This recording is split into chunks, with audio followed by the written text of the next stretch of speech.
Welcome back to Conversation with Sana.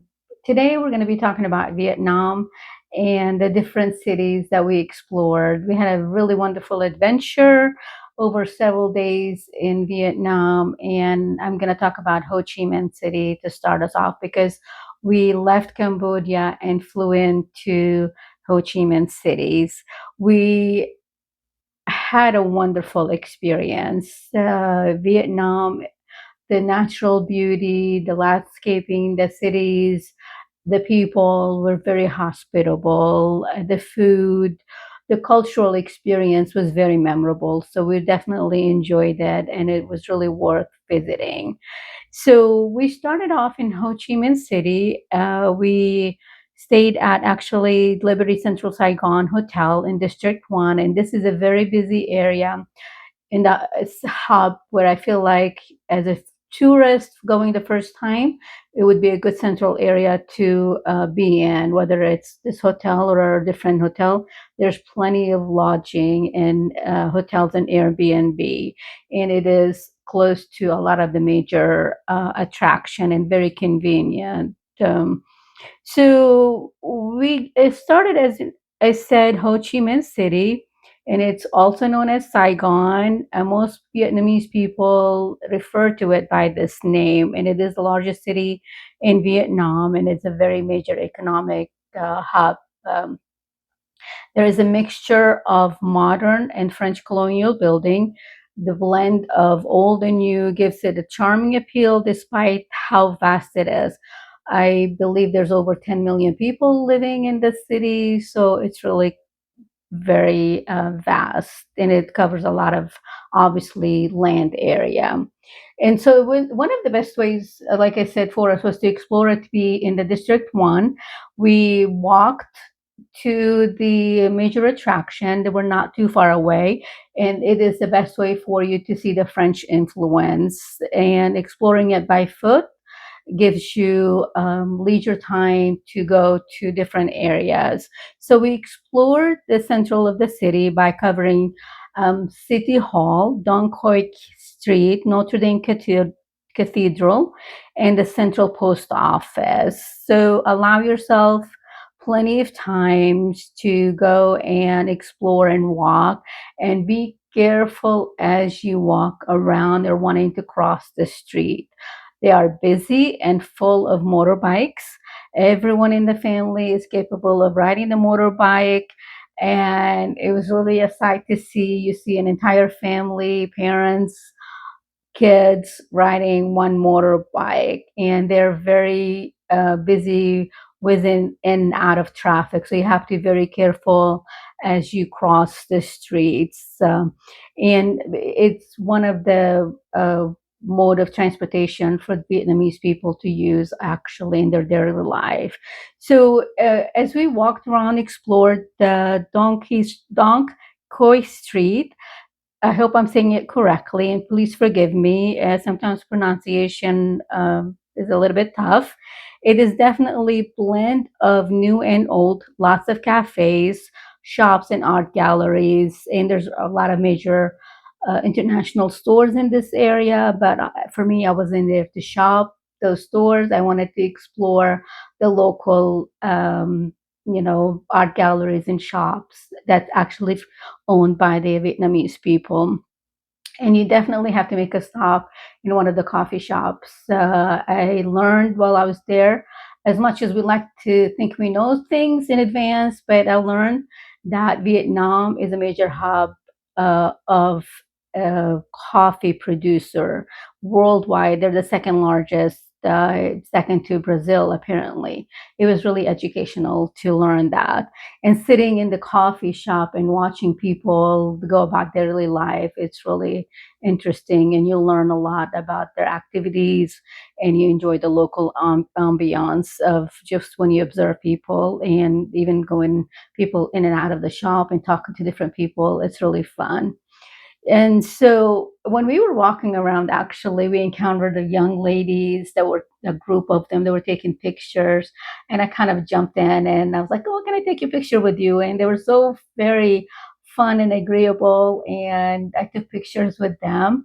And so now they have my picture and I have their picture. It was really fun. These young ladies spoke English and they were fun to talk to, and they were open to me talking to them.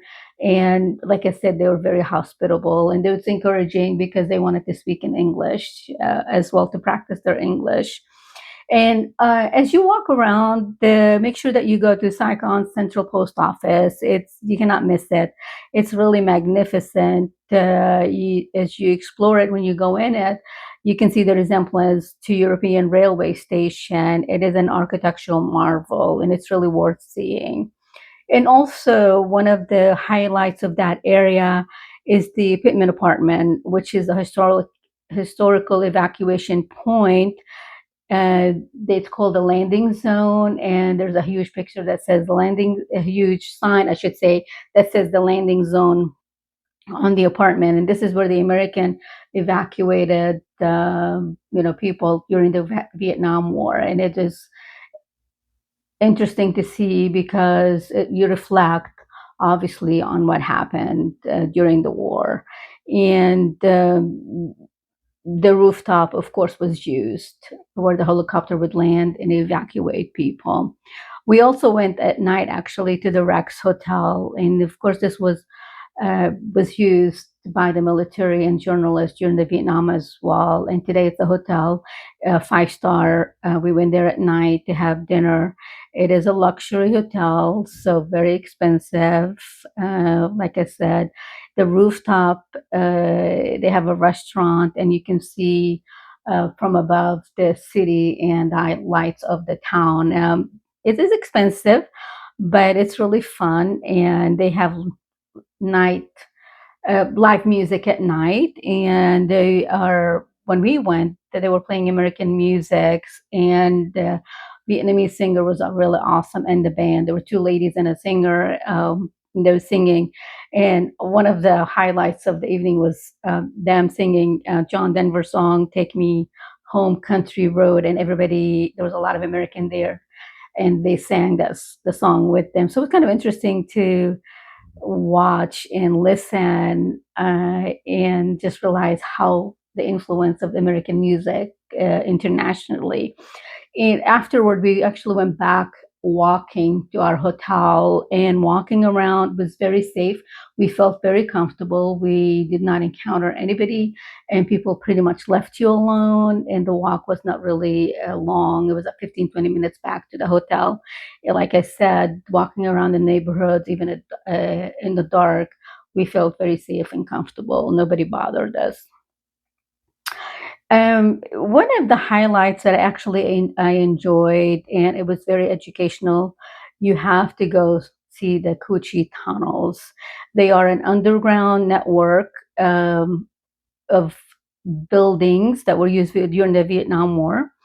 They stretch over 155 miles. They were used by the Viet Cong during the Vietnam War, like I said, literally entire villages with multi layers of housing, military supply routes, and medical facilities.